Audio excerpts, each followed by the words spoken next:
Spark friends, and happy Wednesday. I'm so glad to see your faces again today, and I hope you're ready for another one of our super cool Spark stories. Now today you're going to need your passport because we are going across the pond, as they say, to merry old England. And here is the flag. That's called the Union Jack, and that is the flag for the United Kingdom, where Queen Elizabeth lives. Yes, we are going to visit some royalty today, although we're not going to get to see the Queen. We're going to go visit our very own friend, Paddington Bear, and he is famous in England for all of the trouble he gets into. So I can't wait to share the story with y'all today. But before we do, I'd like to share with y'all a cup of tea. Would anybody like some tea? Now, they drink a lot of tea in England, just so you know. But they don't drink iced tea in England. In fact, they think iced tea is kind of weird. They drink their tea hot, and they put in it some sugar, and they put milk in their tea. Does that seem weird? We would not put milk in iced tea, would we? No. And if you go to England and you ask for iced tea, what you're probably going to get is just kind of a cup of lukewarm tea with an ice cube floating in it. It's not the same as what we have here. But anyway, you know what? When in Rome, do as the Romans do. When in England, have hot tea.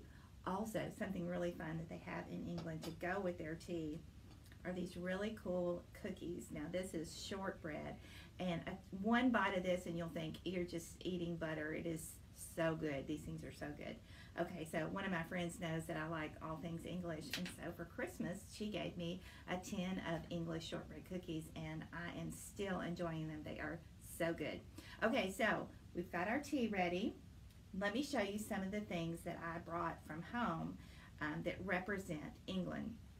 Okay, here's the crown, because, you know, England is used to be a monarchy, and they have kings and queens there. Right now, the queen is Queen Elizabeth. And this is a picture of her dog. That's a corgi. She loves corgis. She has lots of them. And also in England, you'll see lots of flowers. They love gardening. In fact, you know, we call our backyards backyards. Well, they call their backyards gardens, whether they have flowers in them or not. I don't know. And this is an English soldier. Now, he guards the Queen to make sure that she's safe. And right down here, Paddington is leaning on a red double-decker bus. When you go to England, you can get on one of those buses and ride around, and sometimes the top is open, so it's like open air, and you get to tour around the city of London and see all the sights that way. That's super fun. This is Paddington, and if you'll notice, he is wearing some yellow boots. He is, because today Paddington is going to be working in his new garden, and those boots are called wellies, and they'll keep his feet dry. Probably one of the most important things to know about Paddington is that Paddington loves marmalade. Have y'all ever had marmalade? I have. I really like marmalade. My mom doesn't, which I think is so strange, because all it is yummy oranges and sugar made into some jelly, and it's called marmalade, and it is so good. Now, this is not actually English marmalade. This is Smucker's, and I got it at the grocery store here in Henderson. But Paddington actually makes his own. Now, Paddington, another little interesting fact about Paddington is that Paddington actually was born in Peru, and there's the Peruvian flag right there. He was born in Peru, and he lived with his aunt and uncle. But when they became retirement age, they went into the home for retired bears, and Paddington moved to England, where he was adopted by the Brown family, and he is very happy to be part of their family. Okay, friends, the title of our book today is Paddington Bear in the Garden, and there he is, getting ready to do some good work. But I'll give you a little hint, friends. He has an adventure along the way. Paddington usually does. Okay, our story is written by Michael Bond, very famous author for the Paddington Bear books. There are many books in the Paddington Bear series, and they actually have been translated into lots of different languages because boys and girls all around the world love to read about Paddington. Now, the pictures in the book, the illustrations, were done by somebody by the name of R.W. Alley. The illustrations are pretty super cool too. So, y'all take a look and I'll read to us. One morning, Paddington took some paper and a pencil into the garden and began making a list of all the nice things he could think about being a bear and living with the Browns. To start with, he had a room of his own and a warm bed to sleep in. And he had marmalade every day for breakfast. In darkest Peru, he was only allowed to have it on Sundays. Must have been a special occasion on Sundays. The list grew longer and longer, and he had nearly run out of paper before he realized he had left out one of the nicest things of all about living with the Browns. The garden! Paddington liked the Browns' garden. Apart from the occasional noise from the nearby building site, it was so quiet and peaceful, it didn't seem like being in London at all. Now, if y'all will look at the illustration, right above the garden gate, you'll see the construction crew. And they've got on their hard hats and they're working hard. Now, most of us know what construction sites are like. They're loud, yeah, with lots of banging. But Paddington doesn't mind because he loves being outside in the garden. But nice gardens don't just happen. They usually require a lot of hard work. And the one at number 2 Windsor Gardens, that's his address, was no exception. Mr. Brown had to mow the lawn twice a week, and Mrs. Brown was kept busy weeding the flower beds. There was always something to do. Even Mrs. Bird lent a hand whenever she had a spare moment. I think Mrs. Bird must be a neighbor. It was Mrs. Bird who first suggested giving Jonathan, Judy, and Paddington each a piece of the garden. It will keep certain bears out of mischief, she said meaningfully, and it will help you both at the same time. Mr. Brown agreed that it was a very good idea, and he measured out 3 plots at the far end of the lawn. Paddington was most excited. I don't suppose there are many bears who have their own garden, he exclaimed. I think he's probably right. Early the next morning, all 3 set to work. Judy decided to make a flower bed, and Jonathan had his eye on some old paving stones, but Paddington didn't know what to do. In the past, he had often found that gardening was much harder work than it looked, especially when you only have paws.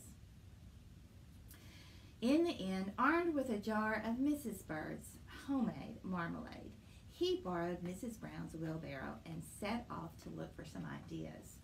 So Paddington is looking for inspiration around the neighborhood. Let's see what he finds. His first stop was a booth in the market, and there he bought a book called How to Plan Your Own Garden by Lionel Trugg.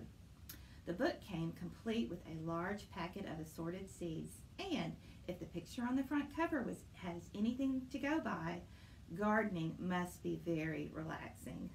Mr. Trugg seemed to do most of his planning while lying in a hammock. By the end of the book, without lifting a finger, he was surrounded by blooms of every possible size and color.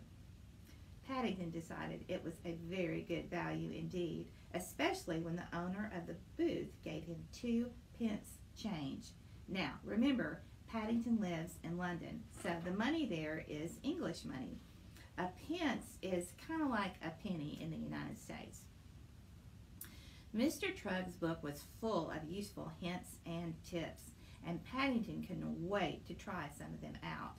The very first tip suggested that before one started working on the garden, it would be a good idea to close your eyes and try to picture what the garden would look like when it was finished.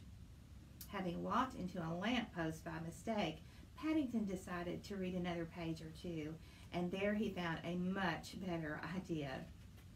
Mr. Trugg advised standing back and looking at the site from a safe distance, preferably somewhere high. Paddington knew just the spot.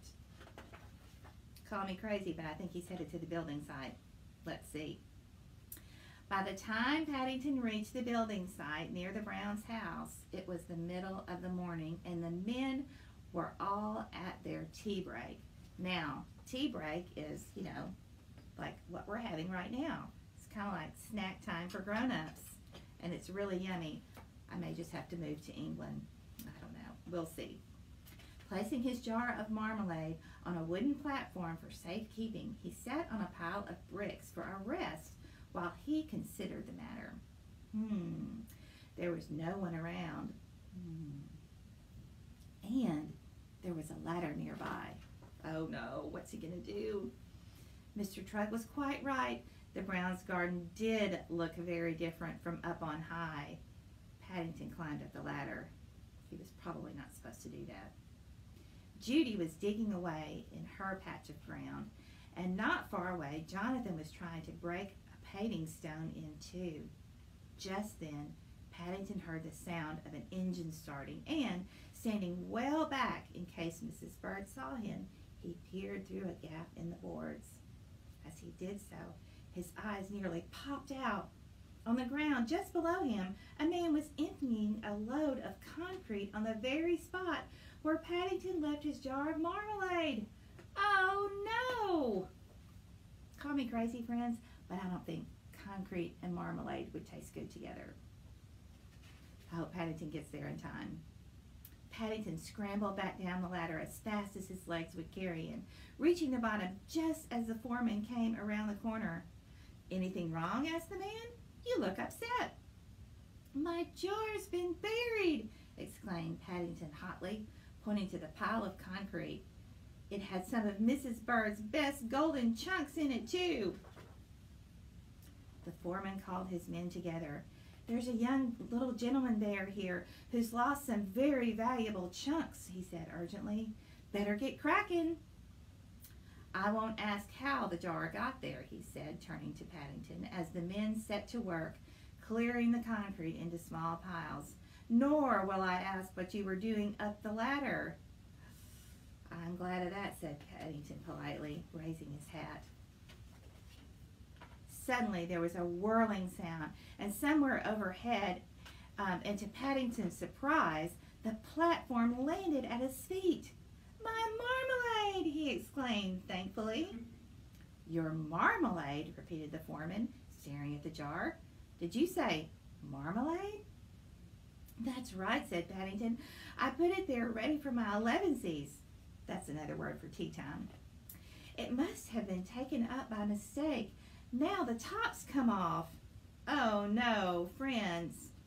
Marmalade is everywhere. Gross. What a sticky mess." It was the foreman's turn to look as though he could hardly believe his eyes. "That's a special quick-drying cement," he wailed. "It's probably rock hard already, ruined by a bear's marmalade. No one will give me 2 pence for it now." "I will," said Paddington. "I have an idea." What could he be up to now? Well, it took Paddington several trips to take all those lumps of concrete home in his wheelbarrow, and it kept him busy for almost a week. When the builders saw the rock garden he had made, they were most impressed, and the foreman even gave Paddington some plants to finish it, while he waited for his seeds to start growing. "It's National Garden Day on Saturday," he said. "There are some very famous people judging it. I'll spread the word around. You never know your luck." The foreman was as good as his word, and on Saturday half the neighborhood turned up at number 2 Windsor Gardens to see the judges arrive. Paddington nearly fell over backwards in surprise when he discovered that no less a person than Mr. Lionel Trugg himself was leading the procession. "It's very good of you to get out of your hammock, Mr. Trudge," he exclaimed. Not at all," said Lionel Trugg. "My pleasure. I must say I love your orange stones. Wherever did you find them?" "I didn't," said Paddington. "I think they found me, thanks to the builders." "Congratulations," said Mr. Trugg as he handed Paddington a gold star. "It's good to see a young bear taking up gardening. I hope you'll be the first of many." And to show how pleased he was, he gave both Jonathan and Judy a silver star so that they wouldn't feel left out. "Who would have believed it?" said Mr. Brown as the last of the crowd departed. "You must write and tell Aunt Lucy all about it," said Mrs. Bird. "They'll be very excited in the home for retired bears when they hear the good news." Paddington thought it was a good idea, but he had something else to do first. He wanted to add one more important item to his list of all the nice things there were about being a bear and living with the Browns. "Having my own rock garden," he said. Then he signed his name and added his special paw print just to show that it was genuine. Well, friends, I hope you enjoyed our story about Paddington Bear. There are lots more stories about Paddington at the Rusk County Library. So y'all get on down there and check them out, and just have some fun. Fix yourself a cup of tea and maybe one of these yummy little shortbread cookies, and enjoy your story. And I'll see you back here next week. Who knows where we're going to go, but I hope they'll have cookies.